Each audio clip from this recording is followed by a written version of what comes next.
Hello everybody, we'll be going live with Luca Lazzaroni in just a moment. Family of this fine product. Maybe you've had their cookies as well. One of my all-time favorites. He should be hopefully joining us in just a few moments.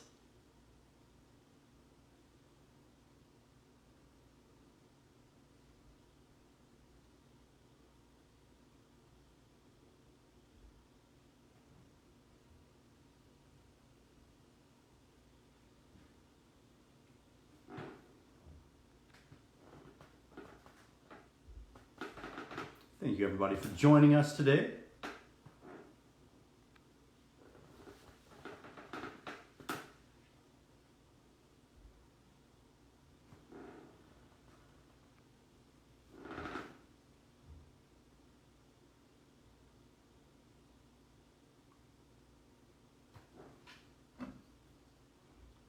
Also delicious fernet. Very delicious fernet at that.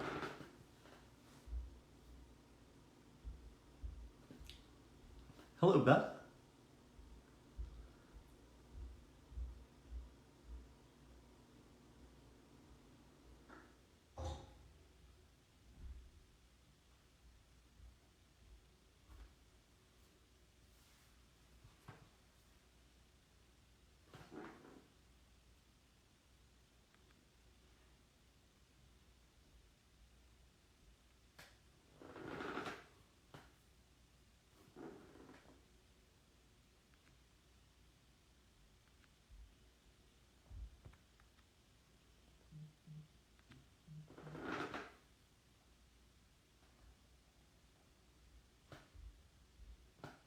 I think we're getting close to having Luca join us, so thank you everybody.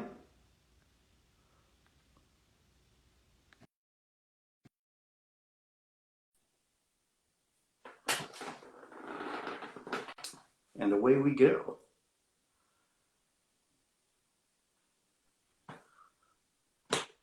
Luca, how are you? Ciao, very well. Great, great. So good to see you. How's everything going in Italy today?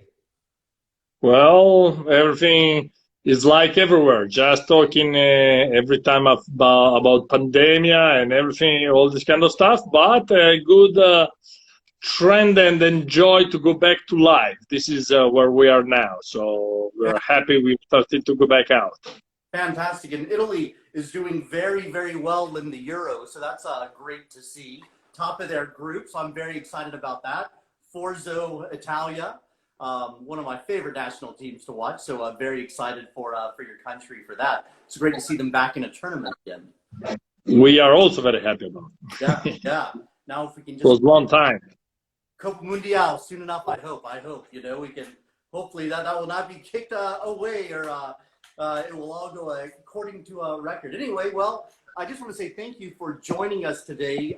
You produced one of my all-time favorite liqueurs right here. I have been a fan of these cookies since childhood, and I'm sure that I was a victim to many a stomachache from eating far too many when I had the opportunity to. Really delicious cookies, something I still fancy to this day. But could you tell us a little bit about your family's history, how y'all got into making these delicious cookies and then making the spirits as well? Of course, with pleasure. There's a legend because we goes back to 17th century, so who knows? But the legends say that we live in Saronno. Saronno is just to give you an idea, is north of Milano, in between halfway in between Milano and Switzerland, and we have a church with a famous paint. So the legends say that the cardinal in those days wanted to come and visit Saronno in order to see the paint. And a young couple, probably just the bakery of Saronno in those days, decided to celebrate this event. And so they decided to create something new. So they took just few simple ingredients: sugar, apricot kernel, and egg white, which were the ingredients from the era. And they mixed together, and it came out what they named. They literally invented the name of Amaretto, which means Amaretto means Amaro, which is bitter because the essence are the apricot kernels, and Etto means slightly bitter because in reality they flooded of sugar. And in order to make happiness, they've wrapped up in a paper, and this is how it was born. So this is the first step, a product which was born in the family, and the name Amaretto literally invented here in Salon. This was for the biscuit side. Then you mentioned also the liquor side. Well, in 1850, there were two brothers. One was already pretty big in the biscuits, and the other one was producing liqueurs. Liqueurs in those days meant hard, strong liqueurs based on herbs, because we are near the Alps. So this is what they were producing: Ferrochina, Amaro, Rosoli, this kind of liqueurs. And the Biscuit brother already had the range of Amaretti, the crunch and the soft. So he asked the other brother, "Can you make for me a liquid Amaretto also?" And the other one said, "Yes, of course." So they took the Amaretti, crushed, put in alcohol, and through a maceration process, it came out the first liquid cookie. Because to be very honest, in our family at the beginning, it was seen and sold as a liquid cookie. So the liquor brother, who wanted to have the tough things, he didn't want to sell the liquid Amaretto. So it was just in the sweet things, in the biscuits. And this went on for another century in our family. So but it was the first liquid cookie created in the world and existing, named Amaretto. Wow, it's yeah, and what a lovely spirit! What a great idea to put all of these items together. Can you talk a little bit about the production of the Amaretto and how this is put together before it is put inside the bottle? Well, yes, still today we start from the original recipe. So the Amaretti biscuits are the base. So we bake the Amaretti first. And there is there is a peculiarity of why it starts from the Amaretti, and the Amaretti has to be baked. The essence of our Amaretto are the biscuits, and the essence of the biscuits are the apricot kernel. Now, the apricot kernel are poisoning, so you can use them just baking over 160 degrees. So the original and the authentic recipe, let's say in our family, was born through those apricot kernels. Modern amarettos, let's say, or the one who are not, who doesn't start from biscuits, or all the others, they cannot start from the apricot kernel, but they start from the almond essence, which are the nearest cousin, not poisoning. So going back to us, we still start from baking the biscuits, then we crush, put in alcohol, and we leave them for over 6 months. After 6 months, you have a concentration.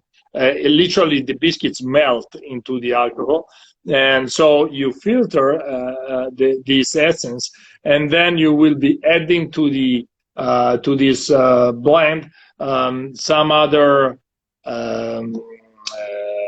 additional, which are something like rum, cacao, distillate, few other, and some other secrets that we surely don't want to disclose completely here. But right. And so then, of course, it's diluted with water and sugar, and this is how it is produced before going into bottle. Oh, fantastic. Well, it's quite a lovely product. I just, out of curiosity though, so like the cookies kind of melt. What happens to that kind of melted alcohol goodness right there? Where does that go? Is that just filtered and you're able to get the leftover crumbs, or is it just kind of a dissolved solution? No, in reality, you use about everything. What you take away from the melting result, let's say, are just the crumble part of Amaretti still not melted into. Let me see. I have here. I'm in the office because it's 10 p.m. in the evening, so right. It was easier to do like this. So here in the office, we have this for visitors. If you see, we start from the Amaretti biscuits, then we crush and crumble them, and then you put them into where I lost you. Sorry, in alcohol, and this is the end, the result. So into here, you still have some crumbled big pieces of Amaretto. This is what you take away. But from an alcoholic point of view, you use everything. Wow, fantastic. And how long have you been producing the Amaretto di Serrano since 1851, I believe. Is that the Yes, 1851. So in 1850 there was the royal family who was based in Monza. Monza is 20 kilometers from Saronno. So there were, let's say, in the liquor business, three families which were in an area of 30 kilometers from Monza, which were the Lazzaroni family, the Branca family, and the Campari family. And the three of them became supplier of the royal family, which probably gave also a big push to those three families in their production, and also the distribution of expansion, let's say, of the distribution of their company and products, including our Amaretto. Sure. Okay. Wow. That's what an amazing story. So how do you like to enjoy your Amaretto? Do you serve it after dinner, during the day, with breakfast, over pancakes, over ice cream? What are different ways to enjoy serving it? Well, as in myself, to be honest, I originally started using it as an after dinner, but then already years ago I switched into cocktail, which is what we all do. So I usually enjoy in a classic Amaretto sour, or any other way to be enjoyed before the dinner. It is also an easy, how do you say, an easy ingredient, the Amaretto, for many things: cakes, ice cream. And to be very, very honest, I'm a huge lover of ice cream. I could live out of ice cream. So another way I enjoy the Amaretto is making ice cream. I have, with my wife, we have 4 kids, and so Saturday and Sunday is a good moment to make ice cream. And the Amaretto is always one of the flavors we have at home. And the Amaretto liqueur is part of it. I guess the cookies aren't enough to have those around, so we also have the ice cream to enjoy with the Amaretto. I love it so much. What a family after my own heart. So fantastic. So y'all produce a whole range of different spirits. I've got a few of these behind me. How many different liqueurs do y'all produce currently? We do produce about 30, so in between 29 and 32, depending from the years. And we have a few specialties rotating, let's say. That's fantastic. That's fantastic. And you make this amazing limoncello here. And I love to see the popularity slowly increasing over the years of limoncello in America. Can you tell us about your limoncello production? Yes, it's a very old recipe, and it is very simple. This comes from, how to say, homey also use and tradition in Italy, where everybody used to produce their own, not just the limoncello, but I would say the agrumi, what we say, which means lemon, tangerine, and orange. So Italy is a huge producer of this type of fruits. So we learned how to use everything about the fruit, so including the peel. So the limoncello comes from an infusion of the lemon peel, just the yellow part. You would put it in alcohol, and the alcohol would extract the essential oil of the peel. So if you leave it there for 15 days, you will see your peel that will become whiter and dry. And this is because the essential oil is coming out, and it is, how to say, captured by the alcohol. And this is still the way how we are doing today. So we start from the lemon peel, we put it in alcohol, and through this infusion process, it comes out the essential oil, which is the good part of the limoncello. Not everybody understand this, because typically if you have a limoncello still produced through the traditional way, which is this one, then you will have in your bottle a ring coming up at a certain point, because the essential oil is lighter than water or alcohol. So there's a bunch of people asking why there is the ring on the top of the bottle. Is this correct? Do we have to worry about? No, that's the good part. It's the essential oil. It shows that it's done properly. So it's very simple. You put the lemon infusion the lemon peeling infusion. We add also some a little bit of orange peel. This because help to give the coloring, and then there's nothing else, water and sugar. Wow, it's absolutely delicious. I mean, it's got that bright lemony flavor, and just what a great thing on a hot summer day. I love limoncellos. Yes, I will be having one later on this evening. It's 4 o'clock here. It's 10 o'clock where you are. So a couple more hours. Summer. We have. It's really hot right now in Italy, almost over the average. So good limoncello is also appreciated in this period. Also here, don't worry.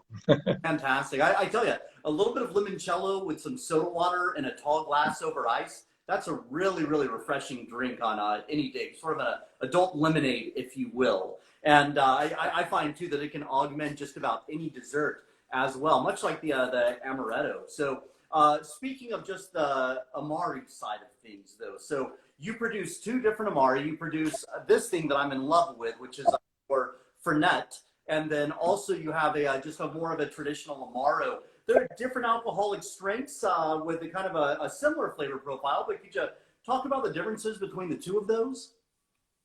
Well, let's say they are the original.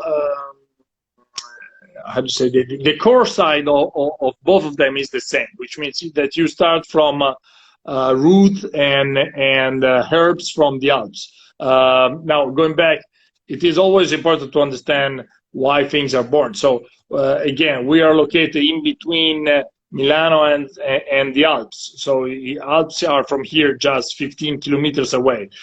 So originally in 1850, you would use what you could get easily, and easily you have the Alps and what the Alps gives you. So roots, herbs, and this type of things.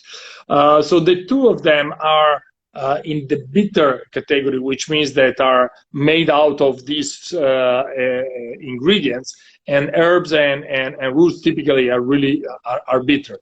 Then in the production, the difference is that one was born, the Fernet, to be the really Amaro, the really digestive. It used to be also at the limit point a medicinal suggested. So the Fernet remained very bitter, very little sugar added, but almost no sugar, and a strong alcohol strength. So it's 40 degrees, 80 proof.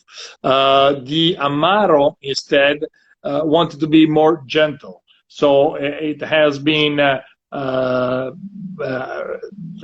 it has an additional part of sugar, and then is a much lower proof. So typically it would be in between. There are Amaros 20 degrees, 40 proof, but then you typically goes up to 24, 25. So, but there's a big difference in between the 2. It's the Fernet. I love the Amaro, to be honest. You were mentioning how I drink the Amaretto. So for me now, Amaretto is an ingredient, and is a cocktail. If I'm in the Alps skiing after dinner, I will have a classic Amaro. So that's my typical. Yeah, whenever people ask me about, different countries and their food histories and everything, I say, only the Italians were the ones that could make us drink something bitter and somehow enjoy it. I've just always loved that fact about it's bitter. It says so on the label. You're going to love it. It's such a great offering to the world. So thank you on behalf of drinkers to Italy for producing Amari. I absolutely love them. You also have the Triplo that's made from oranges, and also a maraschino liqueur. So with the maraschino liqueur, this is a staple for certain cocktails like an Aviation, a Hemingway daiquiri. There's quite a few very, very famous craft cocktails that are made with maraschino liqueur, and we have very, very few on the market. Could you talk about the production of this spirit, please? I absolutely love your maraschino. The maraschino is another. I mean, I'm keep saying that it's an old recipe, but I show you from we have an historical archive, and in the historical archive you have book like this. This is a 1865 book. So and inside you have all our recipes. So when I say that is that is how to say an old recipe, these are the types of writing or everything that you have in the book. So everything comes from here, and the maraschino is again is a product which, like the Amaretto, merge the two side of activity we have, which is the pastry and the bakery with making biscuits and pastry, and the liqueur. So why I say this? Because the maraschino is used also to make cakes, and is a crucial ingredient and essence in Italian pasticcerie, so where you make pastry. When you want to be an ingredient for pastry, you just need to have a very high quality product, and this is the reason why we're still using a very original recipe. But there are no secrets. The maraschino is a distillation of the marasche cherries. Marasche are a very one of the typical type of cherries we have in Italy, specific of a certain area, and they are different from the other ones because they give a certain result in the cake or in the liqueur, whatever. And so the maraschino just starts from a distillation of the marasche. You were mentioning the triple. The triple is also another liqueur which start in reality is a blend of two parts. One is a distillation of orange, bitter orange, and the other one instead is an infusion of the orange. So the triple is a mix of two different type of how to say production style and way. The maraschino instead is pretty much more simple. You take good ingredients which are good marasche, you distill them, and then to make it again gentle, you add water and sugar to bring it down. But there are two different types. Triple is much more, how to say, spirits minded, which means that goes into cocktail, just into, I don't see too much use. We don't have too much use here in Italy, at least in pastry. One is that the maraschino is very much used also in pastry. So we sell them also in 2-liter or 10-liter tank because they goes into the pasticceria. Yeah, well, the triple is fantastic, and so for cocktails that are calling for, say, a triple sec or any clear orange liqueurs or really any orange liqueur at all, really fantastic addition. And it's amazing how just the simplest things can taste so delicious with water, sugar, good ingredients. It's amazing how if you don't mess that up, it's really you let nature do its work. Really, really neat stuff. Now, as a Southerner here in the United States, you have the peach amaretto that you've come out with. Can you talk a little bit about that particular liqueur? The peach in reality is, how to say, it comes from the fact, that we are an area where there used to be a lot of peaches. The apricot kernel are also the seed of the how to say inside of the peach. So this was an area with a lot of peaches. So we have a lot of tradition of peach use. In going back to the biscuits, because we're always linked there, we have in this period where you have the how to say the peach fruit coming out, a typical pudding we have is to bake the peach in the oven, peach cut into half of the oven, and then you would top with one of the Amaretto biscuits. So you will have literally the Amaretto on top, sitting on top of the peach, and you put in the oven, comes out like this, and this is already dessert.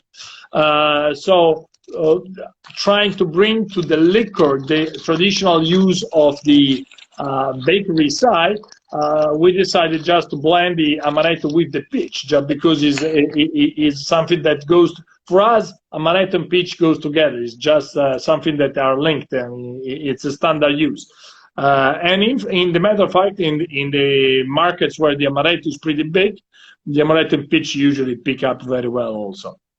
Yeah, no, they're both delicious. I'm very, very strict about my peach intake, and because I love them so much, and so I'm quite the judge. And the peach amaretto is just plain delicious. Really, really nice. Are there any other new products that are in the works? Anything that we might be seeing down the line? Any new items, new fruits, new stuff you're working? We are bringing out every so and so. We bring out from the archive some recipes, and we are studying a couple of them, and possibly they will be coming out.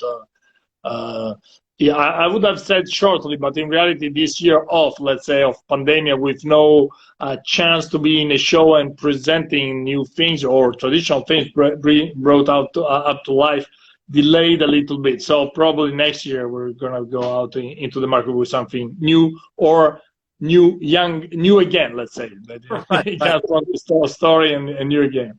Dust off a century-old recipe and see what happens. Yeah, I love it. I love it. That book is absolutely amazing that you have with the recipes. How many copies of that exist?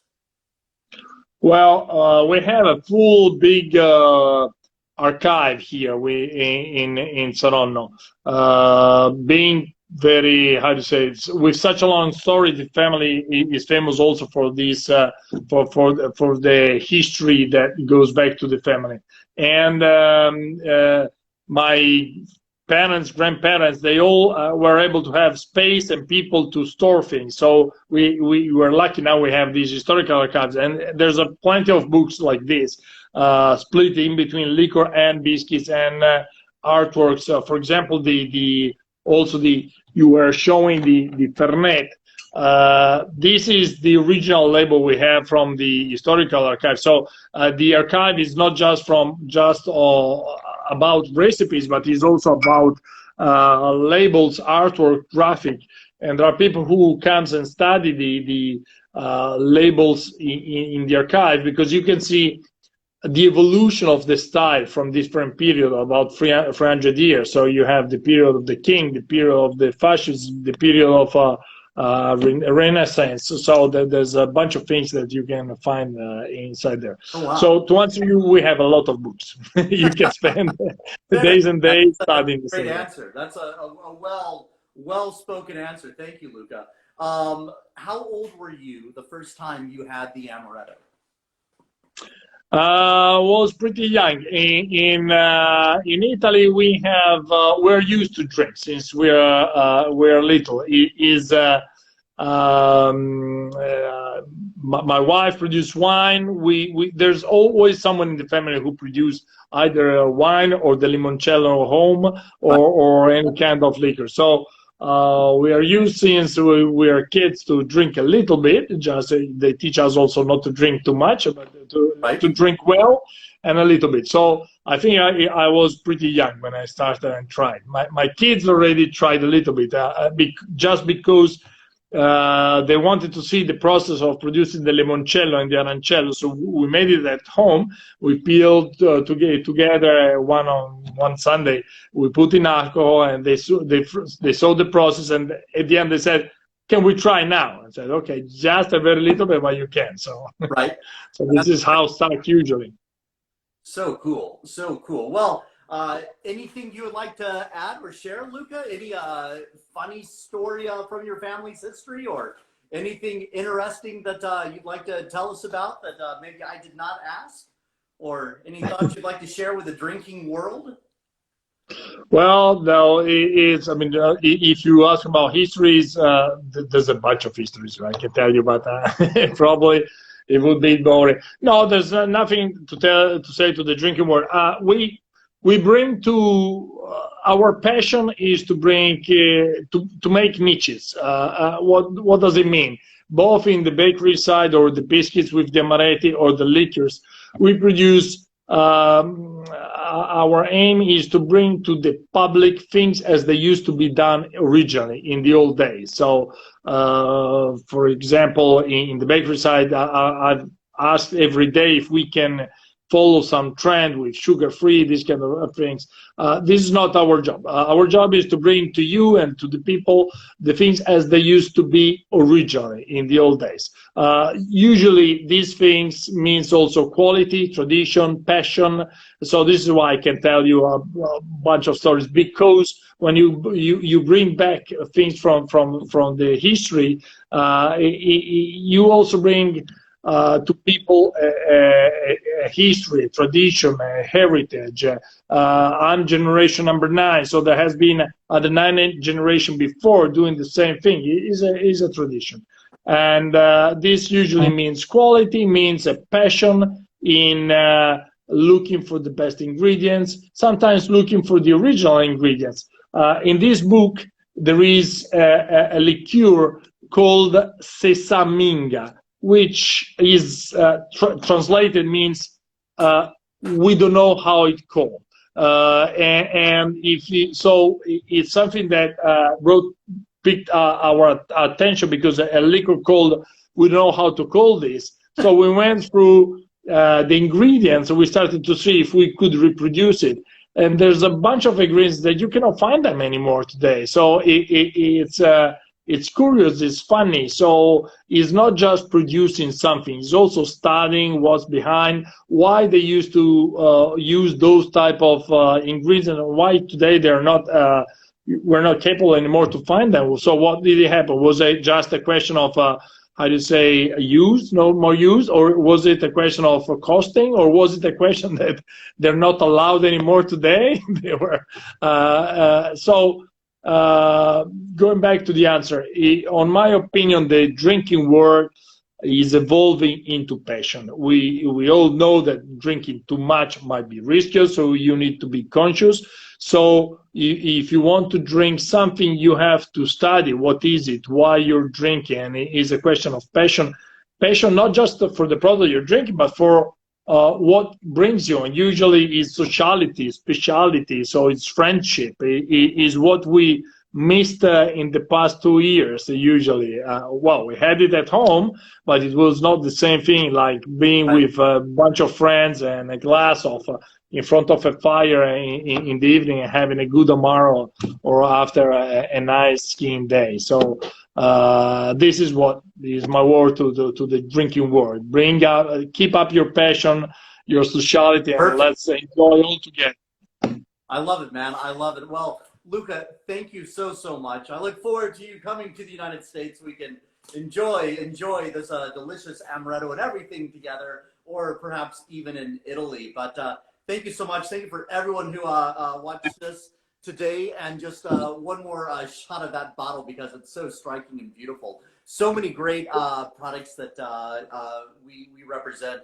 Just really fantastic. Luca, thank you so much. I am such a fan of what your family's been making for generations.